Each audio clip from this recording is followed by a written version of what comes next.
Millionaire finds cleaner protecting his blind daughter and is shocked to discover the truth. Jose Marquez discovered that a cleaner loved his daughter more than his own wife when he found her defending her from the stepmother's screams. It was a hot October afternoon in Mexico City, and Jose had just returned from a business trip that had lasted 2 weeks. At 45, he had built a real estate empire that allowed him to live in a mansion in the upscale neighborhood of Polanco. But success came at a price. He was hardly ever home to see Julia, his 12-year-old daughter who was born with congenital blindness. Climbing the marble stairs to the second floor, Jose heard raised voices coming from Julia's room. He recognized one voice immediately. It was Susana, his second wife, whom he had married 3 years earlier. He didn't recognize the other voice, but it sounded firm and protective. "The girl needs to get out of this room and learn to be independent," Susana shouted. "She's 12 years old and she's acting like a baby."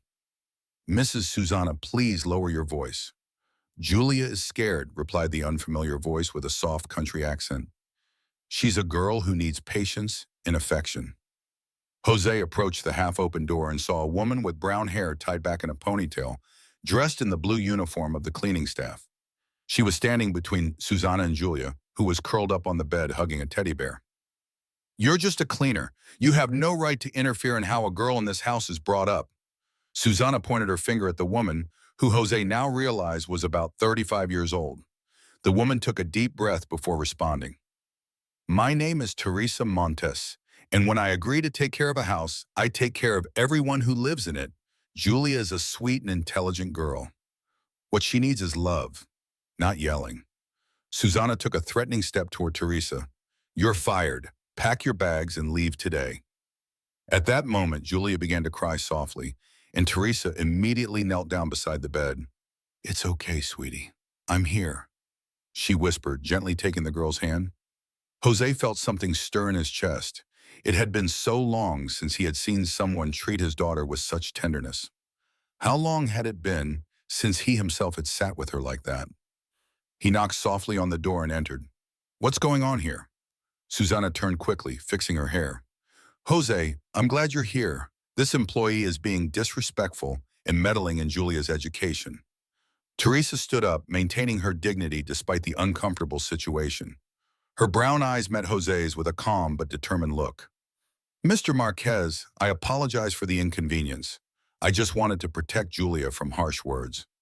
Jose looked at his daughter, still trembling in bed, then at Teresa, who remained calm even though she was being accused, and finally at Susana, whose face showed barely concealed irritation. "Teresa, right?" he asked softly. She nodded. "How long have you been working here?"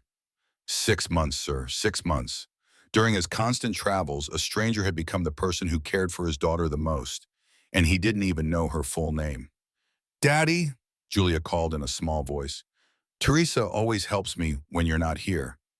She reads me stories and teaches me new things." Jose felt a lump in his throat. When was the last time he read Julia a story? "Susana, I need to talk to you in the living room now." His voice came out firmer than he expected. He turned to Teresa. "Please stay with Julia. I'll be back in a few minutes." As he left the room, Jose heard Teresa whisper to his daughter, "How about I tell you about the birds I saw in the garden this morning?"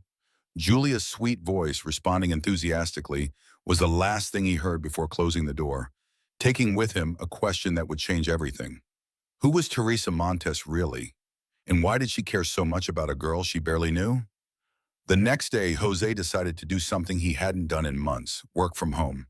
He settled into his office overlooking the garden and, for the first time, really paid attention to what was going on in his own house. Through the window, he saw Teresa teaching Julia how to care for the plants on the second-floor balcony. "Feel this leaf, Julia. It's soft, isn't it?" Teresa carefully guided the girl's hand. "And now smell it. Do you recognize this smell? It's basil." Julia laughed, proud of herself, just like the one Grandma Carmen used to plant at the beach house. Jose felt a twinge in his chest. Carmen was the mother of his first wife, Lucia, who died when Julia was only 2 years old. How did Teresa know about that family connection? During lunch, he surreptitiously observed the interactions between the two. Teresa cut Julia's food into small pieces without making a fuss. She described the dishes so that the girl could see them with her other senses, and kept up a lively conversation about Julia's classes at the special school. Teresa, Jose interrupted gently, may I ask how you learned so much about caring for children with visual impairments? Teresa looked down hesitantly. My younger sister was also born blind, Mr. Marquez. I grew up learning that she needed independence, but with care and affection. And where is your sister now? Asked Julia, always curious. She graduated with a degree in music and teaches piano in Puebla, my hometown. Teresa replied proudly. She always says that blindness doesn't define her, it just changes the way she sees the world. Jose noticed how Teresa talked about disability naturally without pity or drama. During the afternoon, he continued to observe. He saw Teresa organize Julia's toys in a specific way, always in the same places, so that the girl could find them easily. He saw her adapt games so that Julia could participate fully. He saw her be firm when necessary, but always kindly. When Susana returned from shopping, the atmosphere changed immediately. Julia became tense. Teresa discreetly walked away, and the house, which minutes before had been filled with laughter, fell silent. Jose, I need to talk to you about that employee, Susana said during dinner, when Julia was already asleep. She is forming a very strong bond with the girl. That's not healthy. Why not? Jose asked, genuinely curious. Because Julia is going to depend on her. And besides, Susana hesitated, a cleaner shouldn't have that much influence on a child's upbringing. Jose felt that something about those words bothered him deeply. Teresa seems to be well-trained with special needs children, and Julia is happier than I've seen her in months. Exactly, Susana exclaimed. She's getting too attached. When Teresa leaves, Julia is going to suffer. Who said Teresa is leaving? Susana looked at him in surprise. Jose, she's temporary, an employee. We can't allow her to become essential. That night, Jose couldn't sleep. He walked around the silent house and stopped in front of Julia's room. The door was ajar, and he could hear his daughter's peaceful breathing. Next to the bed, on the nightstand, was a small tape recorder. Curious, Jose pressed the play button. Teresa's voice filled the room softly. Once upon a time, there was a brave girl who saw the world in a very special way. She could hear the colors of the wind and feel the shapes of the clouds. Jose realized that Teresa had recorded personalized stories for Julia so that the girl could listen to them whenever she wanted. Stories where the main character was a blind girl who had incredible adventures, who was strong, independent, and loved. Tell me what city and country you are watching this video from. I will read all the comments. Back in his room, Jose found Susana putting anti-wrinkle cream on in front of the mirror. Susana, we need to talk about our family. She turned around, noticing something different in his tone. What do you mean? When we got married, you said you would love Julia as if she were your own daughter. And I do love her, she protested. But loving her doesn't mean spoiling her. She needs to learn to live in the real world. Jose sat on the edge of the bed, choosing his words carefully. Do you think yelling at her and treating her impatiently is preparing her for the real world? I don't yell, Susana began, but stopped. They both knew that wasn't true. I want you to think about something, Jose said gently. Before Teresa arrived, Julia spent most of her time locked in her room, afraid to move around the house. Now she's learning, laughing, exploring. What changed? Susana didn't answer, but Jose saw something flash through her eyes. Maybe guilt, or maybe just annoyance at being questioned. Good night, Susana. Jose got up and walked to the guest room. I need to think about some things. Alone in the narrow PM bed, Jose wondered how he had allowed his life to reach this point. When had he stopped really seeing his daughter? When had he allowed work to consume all his time and energy? And why was it taking him so long to realize that Teresa Montes was perhaps the best thing that had happened to his family in years? A week later, Jose made a decision that would surprise everyone. He canceled an important business trip to stay home. But Jose, the Guadalajara contract is worth millions, Susana protested over breakfast. You can't just not go. I can and I will, he replied calmly, pouring orange juice for Julia. Ramiro can take care of the negotiations. That's what I have a team for. Julia smiled when she heard her dad's voice beside her. Daddy, are you staying home today? I'm staying home all week, sweetie. Susana left for her social activities visibly angry, and Jose had his first real opportunity to observe Julia and Teresa's routine without interruption. Teresa arrived at 7 a.m. as usual, but this time she found Jose drinking coffee in the kitchen. Good morning, Mr. Marquez. I didn't know you were home. Did you make breakfast? I already had breakfast. Thank you, Teresa. Can we talk? She nodded somewhat nervously. Tell me about yourself. Where are you from? How did you end up in our house? Teresa poured herself a cup of coffee and sat down at the kitchen table. It was a simple gesture that Jose noticed she never made when Susana was present. I was born in Puebla, sir. My family had a small farm, but we lost everything in a drought 5 years ago. I came to Mexico City to look for work. I paused, stirring my coffee absent-mindedly. I worked in several houses before coming here, but I had never felt so needed. Needed. Julia is a special girl, not only because of her blindness, but because of how she sees life. She has a natural joy that many people lose over the years. Teresa smiled shyly. Taking care of her doesn't feel like work. Jose observed the sincerity in her face. What about your own children, family? I don't have children. My boyfriend died in a work accident shortly before our wedding. That was 7 years ago. Her voice held no self-pity, only a quiet sadness. Maybe that's why I connect so much with Julia. We both know what it's like to live with loss. Julia lost her mother when she was very young. Does she remember her? She keeps sensory memories, Teresa explained. The smell of her mother's perfume, the texture of a dress, the sound of a lullaby. Sometimes she asks me about her mother, and I always tell her she can ask you. Jose felt a tightness in his chest. She asked you instead of me. Teresa looked at him kindly. Mr. Marquez, Julia loves you very much, but she knows that talking about her mother makes you sad, so she doesn't want to upset you. At that moment, Julia appeared in the kitchen, guiding herself along the walls until she reached the table. Daddy, Teresa, can I have hot chocolate? Of course, sweetie, Jose replied, getting up to make it. I'll do it, Teresa offered, but Jose waved her off. I'll do it today.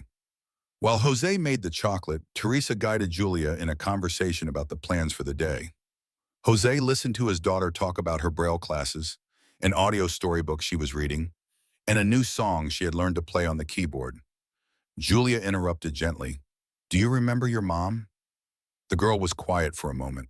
I remember her smell and her voice singing to me. Why, Daddy?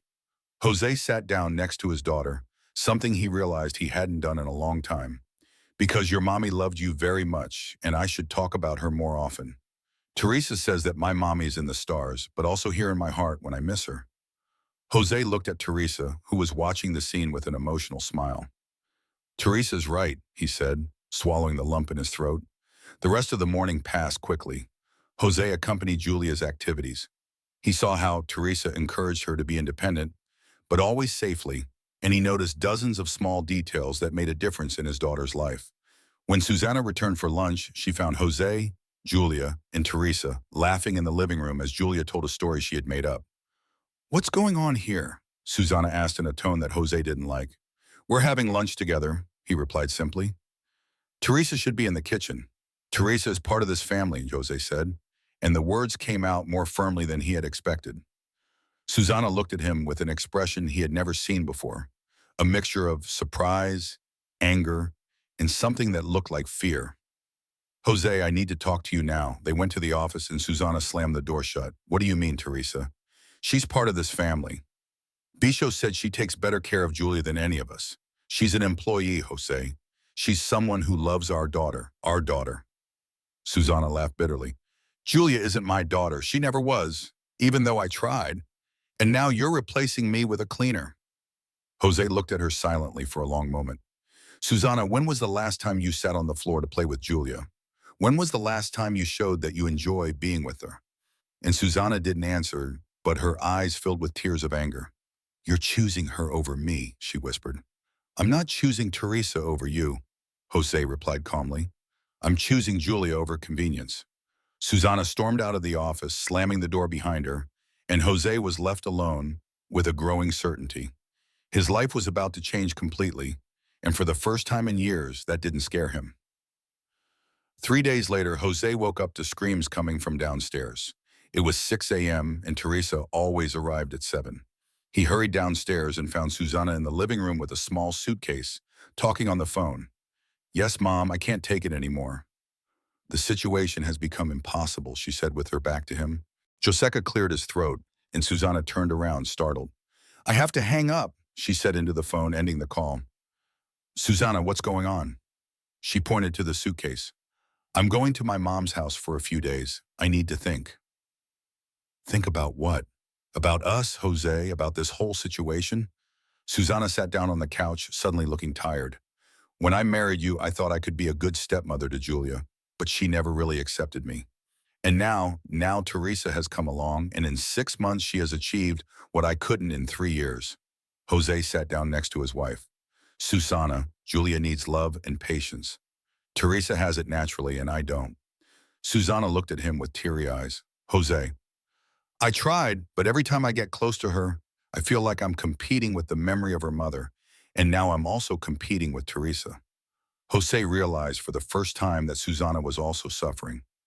You never told me this because I'm proud, she admitted, and because I'm afraid you'll realize that I'm not the mother Julia needs.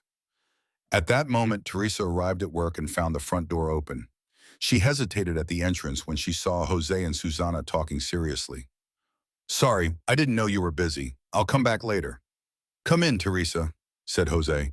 Susanna, this is your chance. Chance for what? To talk to Teresa, to understand why Julia connects with her so much. Susanna looked at Teresa with an expression that was difficult to decipher. Sit down, she said finally. Teresa sat down in the armchair opposite the sofa, clearly uncomfortable with the situation. Teresa, Susanna began, how do you manage to connect so easily with Julia? Teresa seemed surprised by the question. I don't know if it's easy, Mrs. Susanna. I think it's because I see her as a normal girl who can't see. What do you mean? Many people see Julia and first see her blindness. I see Julia first, a curious, funny, intelligent girl. Blindness is just a detail. Ma Susanna was silent for a moment. And how do you deal with her disability? The same way I deal with her blonde hair or the fact that she's good at math. It's a characteristic of hers, not a problem to be solved. Jose watched Susanna process those words. Teresa, Susanna continued, Julia never accepts my help. She always rejects me when I offer it. May I ask how you offer her help? Susanna thought. I usually say, let me do it. Oh, you can't do it alone. You, Teresa, nodded in understanding. Julia values her independence very much. When I offer her help, I usually say, do you need a partner? Or, how about we do it together? What's the difference? The difference is that in the first case, you assume she needs help. In the second, we offer her company. Julia feels capable and loved at the same time. Jose saw that something had changed in Susanna's expression. How long have you been working with special children? Susanna asked. Well, actually only with Julia, but I took care of my sister Brenda throughout her childhood. And is your sister happy? Teresa smiled broadly. She always says she was lucky to be born into a family that treated her as a whole person from day one. Susanna suddenly got up. I need to go upstairs. Julia must be waking up. Jose and Teresa were left alone in the living room. Mr. Marquez, Teresa said quietly, I don't want to cause problems in the family. If it's better, I'll look for another job. Teresa, you're the best thing that's ever happened to Julia, and maybe to me too. She looked at him in surprise. You showed me things about my daughter that I wasn't seeing. You showed me what kind of father I want to be. Voices came from upstairs, Susanna and Julia talking. To Jose's surprise, they weren't angry voices. It was a normal, even friendly conversation. Teresa, he said suddenly, would you like to have dinner with us today as a family? She hesitated. I don't know if it's appropriate. Let me decide what's appropriate in my house. When Susanna came downstairs with Julia for breakfast, her expression was softer. Teresa, Susanna said, Julia told me about the plant project you were doing. Can I participate too? Teresa smiled, genuinely surprised. Of course, Julia. How about teaching Aunt Susanna about plants? That would be cool, Julia replied excitedly. Susanna, did you know that every plant has a different smell and that helps us recognize them? Jose watched his wife listen to Julia attentively for the first time, asking real questions instead of just nodding politely. Maybe he thought there was still hope for everyone, but one thing was clear. Nothing would ever be the same again. And for the first time in years, that seemed to be just what his family needed. 2 months later, the Marquise's house had become a real home. Jose was in the garden on a sunny December afternoon, watching a scene that still moved him. Susanna was kneeling next to Julia, both planting sunflower seeds while Teresa explained the growth cycle of plants. Susanna, can you feel how moist the soil is?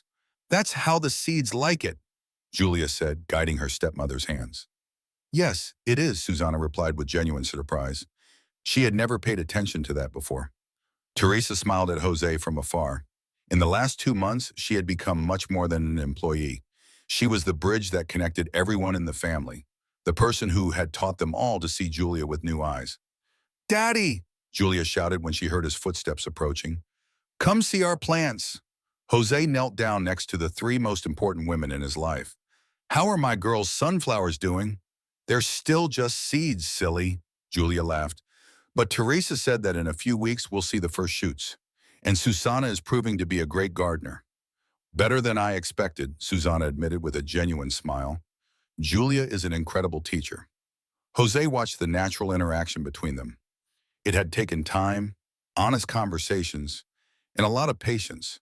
But Susanna had found her way to connect with Julia. She was no longer trying to be the perfect surrogate mother. She had become a trusted friend, an ally in the girls' adventures. Teresa said Jose when Julia and Susanna went to wash their hands. I need to tell you something. She looked at him intently. Yesterday, the principal of Julia's school called me. They chose her to represent the school at the city science fair. Teresa's eyes filled with tears of joy. That's incredible. What is her project about? Medicinal plants and how to identify them with the senses. Guess who inspired her? Teresa blushed a little. She's a brilliant girl. I just gave her the tools. You offered much more than that. Jose paused, choosing his words carefully. Teresa, I can no longer imagine our family without you. And I'm not just talking as the boss. She looked at him curiously. I'm speaking as a man who has learned what really matters in life. Teresa looked down. Mr. Marquez, Jose, my name is Jose.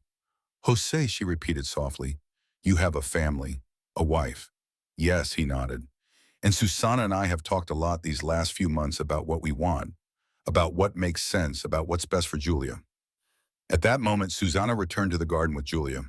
Teresa, Jose told me about the science fair. I'm very proud. Susanna hugged Julia affectionately. Susanna is going to help me prepare the presentation, Julia announced excitedly. And Teresa is going to help me with the plants. And I'll be in the front row on the day of the presentation. Jose added. As they walked toward the house, Susanna approached Teresa. Teresa, can I talk to you? They moved away a little, and Jose saw Susanna say something that left Teresa surprised, then excited, and then happy. During dinner, Susanna made an announcement. Jose, Julia, Teresa, we have become an unconventional family, but a real family.